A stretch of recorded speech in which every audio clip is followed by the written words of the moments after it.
Hey, salut, j'espère que tu vas bien, que tu es en forme l'ami.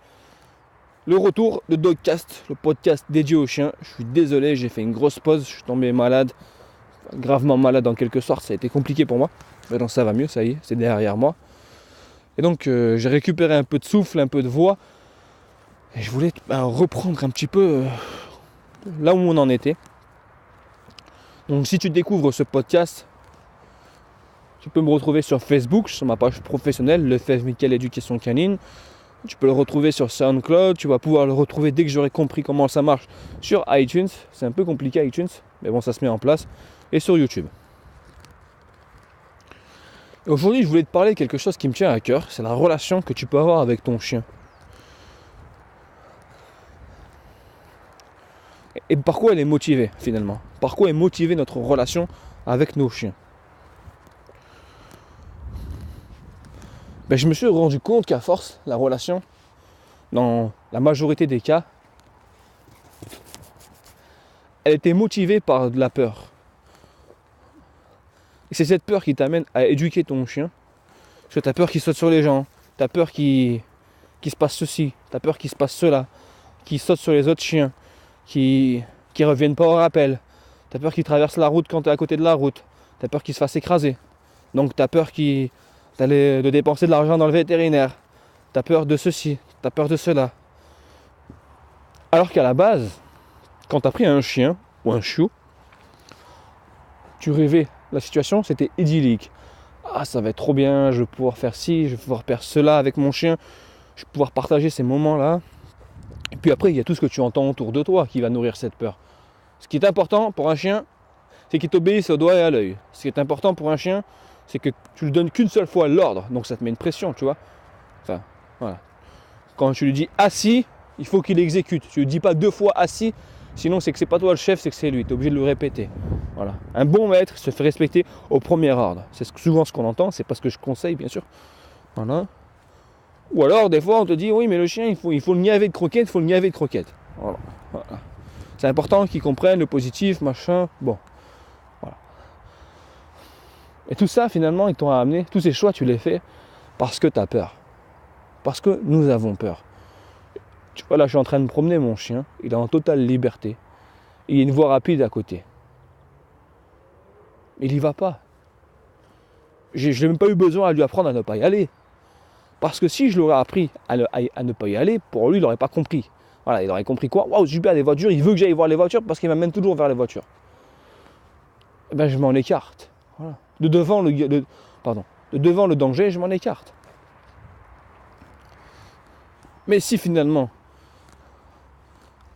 on ne faisait pas peur sur les sites internet, parce qu'au jour d'aujourd'hui, avant de prendre un rendez-vous avec un coach canin ou un éducateur canin, appelle ça comme tu veux, tu te renseignes sur internet, sur les groupes Facebook. Et là, alors déjà les groupes Facebook, tu vois des posts que des personnes qui ont des problèmes. En général, je te parle. Tu vas jamais entendre, c'est comme tout, c'est comme dans les forums quand tu achètes une télévision, tu marques la référence de ta télévision et tu n'as jamais le mec, ouah, la télé elle marche super bien, j'ai pris un quart d'heure de mon temps, j'ai mis sur pause le film pour venir vous dire que la télé elle marche super bien, le vendeur est nickel, vraiment super, je recommande vraiment cette télévision. C'est super rare que ça arrive, de plus en plus avec Amazon, mais sinon, 90% des gens, qu'est-ce qu'ils font quand ils vont sur internet pour parler de cette télévision avec cette référence? C'est parce qu'ils ont des problèmes avec. Et si tu te disais que finalement, c'était pareil dans le chien, que 90% des gens qui viennent et qui te parlent de leur chien, c'est qu'ils ont des problèmes avec leur chien. Et que les gens qui répondent, c'est eux-mêmes qui ont des problèmes avec leur chien. Ah, moi aussi j'ai eu ce problème. Et j'ai mis ça en place et ça a changé. Enfin, ou c'est en train de changer, mais comme on est dans le positif, ça prend longtemps. Et voilà. Enfin, il n'y a pas vraiment d'amélioration. Mais bon, je me suis adapté parce que j'ai payé quelqu'un et la personne m'a dit que c'était comme ça et que ça allait prendre du temps et voilà. Faut pas se poser plus de questions que ça finalement. C'est juste un chien. Sauf que ce chien t'accorde beaucoup d'importance. Mais quand ça vous arrange, quand ça nous arrange, on dit c'est juste un chien. Voilà. Finalement non. Ou alors tu as carrément des gens qui vont te corriger ton chien, qui vont te prendre ton chien et qui vont te garder pendant plusieurs jours et qui vont t'éduquer ton chien pour toi. Apparemment. En fait, c'est comme si si t'es un homme, si tu et que tu as une épouse, une concubine, une amie, une compagnon, tout ce que tu veux, une petite amie même, j'en sais rien. Finalement, tu confies cette personne à une autre personne pour qu'elle crée la relation avec toi. Non, mais c'est pas possible, tu vois. Ou si t'es une femme, l'inverse, tu vois. Tu prêtes ton mari, tu prêtes ton petit copain, tu prêtes la personne en question à une amie à toi pour qu'elle crée cette relation avec toi, tu vois. C'est pas possible. Tu vois, la relation, elle se passe entre deux individus. Et quand tu crées une relation avec tes amis, bon, tu vois, moi je m'appelle Michel, donc mon pote il me dit pas salut Mika, assieds-toi, aujourd'hui on va faire un exercice de cohabitation, on va boire une bière ensemble. Non, non, c'est naturel. On s'assoit, on boit une bière, on discute, on parle de nos amis, on boit un café, peu importe, tu vois ce que je veux dire. Voilà. Bon, salut Mika, aujourd'hui on va faire un exercice de la pizza. Exercice de la pizza, c'est simple. Bon, tu dois attendre que tu laisses, machin. Non, bon, voilà. Non. En fait, comment ça marche? Comment ça marche? On sait que le chien, il fonctionne par assimilation. Voilà. Il sait qu'il a une capacité d'emmagasiner des données qui vont faire cette expérience. Plus ces expériences vont être positives, là je suis d'accord, plus les expériences elles vont être positives, et plus le chien ça va bien se passer. Tu vois ce que je veux dire? Si à l'inverse tu le mets dans des situations où ça risque d'être négatif, voilà, imagine tu as une clé USB, ou peut-être pas une clé USB, je vais essayer de te trouver un exemple là rapidement.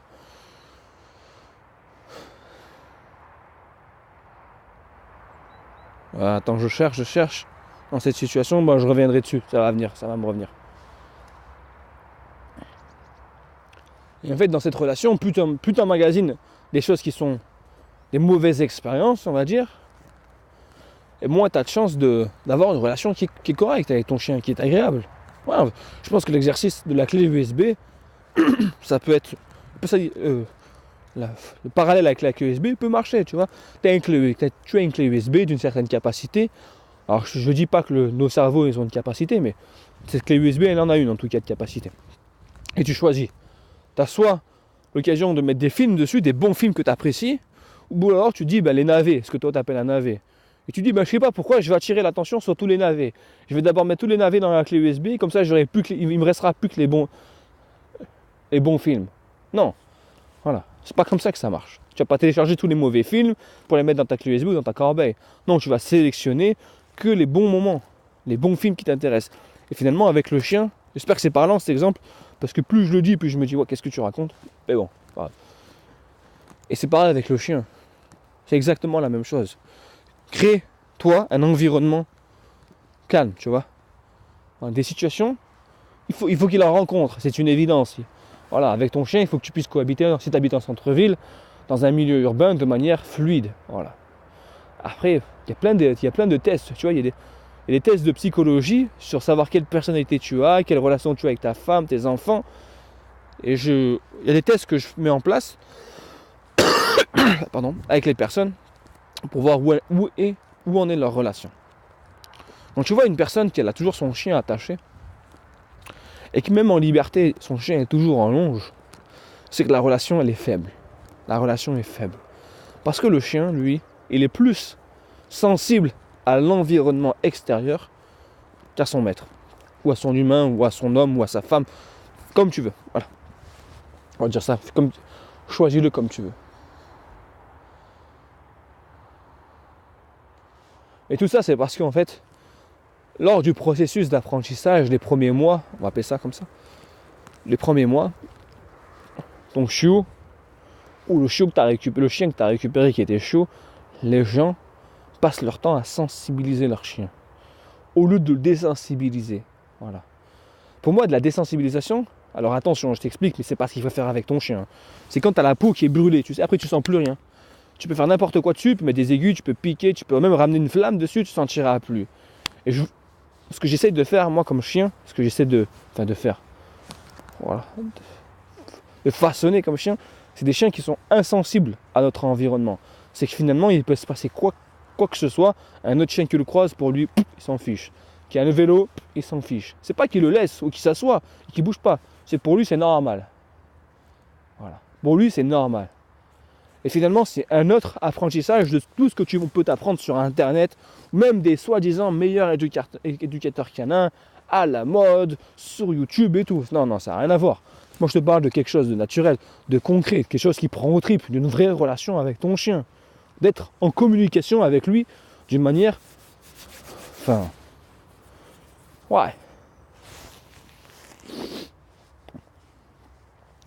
Peut-être pas dire télépathique, mais... Enfin... Il y a une osmose, tu vois, il y a quelque chose qui se crée. C'est comme, tu vois, avec des amis, à force d'avoir une relation, d'un regard, tu te comprends. Tu sais ce que l'autre attend de l'autre, tu vois. Ben, c'est un peu la même chose avec ton chien. Et ça devrait être que la même chose, parce que le pauvre, il n'a pas ce moyen de communication que toi, tu as. Il n'a pas la parole. Il n'a pas la parole.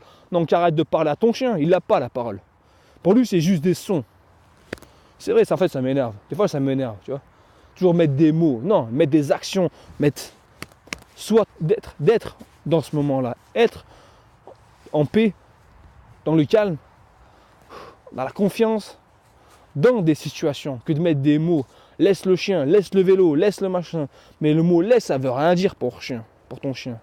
Parce qu'en fait, qu'est-ce qui se passe? Quand tu apprends un ordre, par exemple, de base à ton chien, ne serait-ce que le laisse. Alors pour apprendre le laisse, au début, tu peux utiliser la croquette. Tu vas prendre une croquette, tu vas lui dire laisse, tu vas fermer ta main. Et finalement, quand le chien aura tu vas attendre que le chien, donc tu vas être comme lui, opportuniste, tu vas attendre que le chien adopte le bon comportement. Et là, tu vas dire laisse, laisse, laisse, inlassablement. Et une fois qu'il aura détourné le regard ou la truffe de ta main, tu vas aller le féliciter. Ouah, c'est bien mon loulou, super mon chien. Mais en fait, c'est là que tu marques le marqueur, ou que tu mets le repère. Moi, j'appelle ça des marqueurs. Tu mets un marqueur, boum. Tu vois, comme lorsque tu vas sur Google Maps, tu mets un marqueur.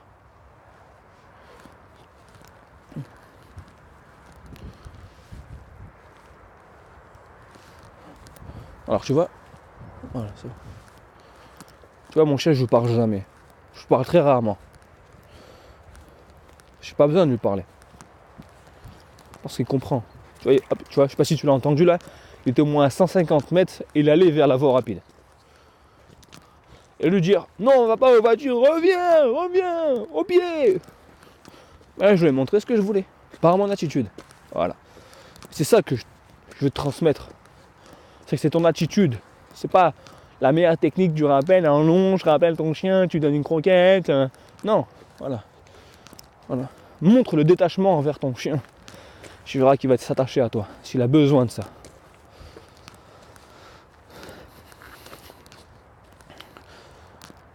En fait, je suis en train de te parler de lorsque tu fais un apprentissage.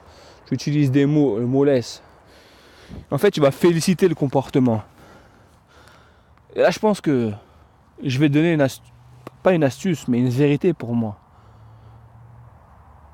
C'est que ton chien, ce comportement-là, il adopte naturellement. Comment je peux t'expliquer ça? Mais c'est simple. Ouais. Moi, par exemple, je sais que mon chien ne supporte pas le café. Quand je bois un café, j'aime bien l'embêter. Des fois, je lui montre le café. Tu vois, il tourne sa tête. Tu vois la tête que fait ton chien quand tu lui présentes un ingrédient dans la nourriture qu'il refuse. Et bien là, il est en train de pratiquer le laisse. Naturellement. Et c'est ça qui est important, tu vois. C'est ça que j'essaie de transmettre. C'est que sois opportuniste. Et tu vois, le podcast là, dans mon esprit, il s'arrête. Parce que c'est évident.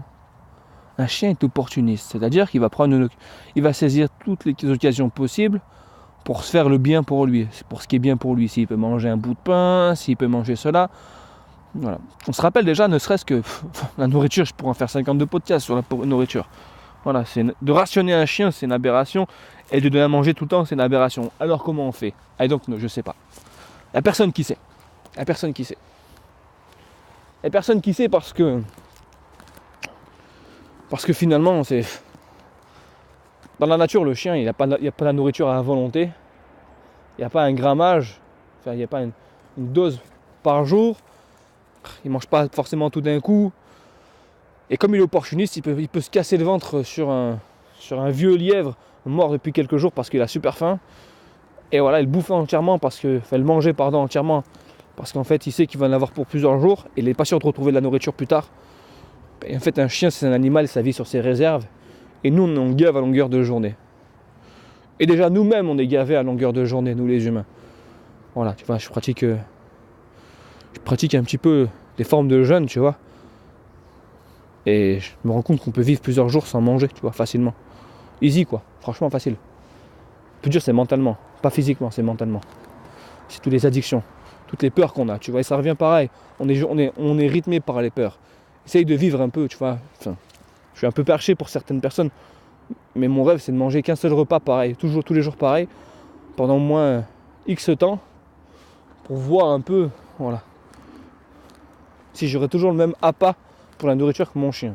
Parce qu'en général, quand tu trouves une bonne marque de croquettes, t'évites de la changer. Il y a des personnes qui varient les variétés, enfin comment ça s'appelle, les saveurs, voilà, c'est les saveurs plutôt. Et à partir de là, ben, le chien il mange tous les jours pareil, mais il y a vraiment un engouement pour sa gamelle que j'en reviens même pas. Tu vois, si tu mettrais tous les jours patates poireaux, ben, franchement, au bout de 3 jours, j'en aurais marre, quoi. Et à partir de là, bah, ça montre que le chien il est pas comme nous. Il est vraiment pas comme nous. Il mange, c'est parce que c'est un besoin vital. Et on dit régulièrement qu'un chien qui mange à longueur de journée, qui n'arrive pas à se réguler, c'est un chien qui est stressé, qui vit dans le stress et dans l'inquiétude permanente. Et donc qu'est-ce qu'il fait? Ben, il a besoin de se remplir tout le temps, tout le temps, tout le temps, tout le temps. Pas forcément pour combler, comme nous on va combler, on va manger du chocolat parce qu'on n'est pas bien. C'est parce qu'il est, il est pas dans une situation stable, il ne se sent pas bien. Et donc on ne sait jamais, il n'est pas serein. Et quand il n'est pas serein, il va se remplir le temps qu'il peut. Voilà. Parce qu'il ne sait pas ce qui va se passer demain, il ne sait pas si ça va changer. Et ça, c'est un petit peu dans notre mode de vie à nous qu'on lui impose ça. Alors. Mais tu vois, en fait, c'est juste être opportuniste avec ton chien.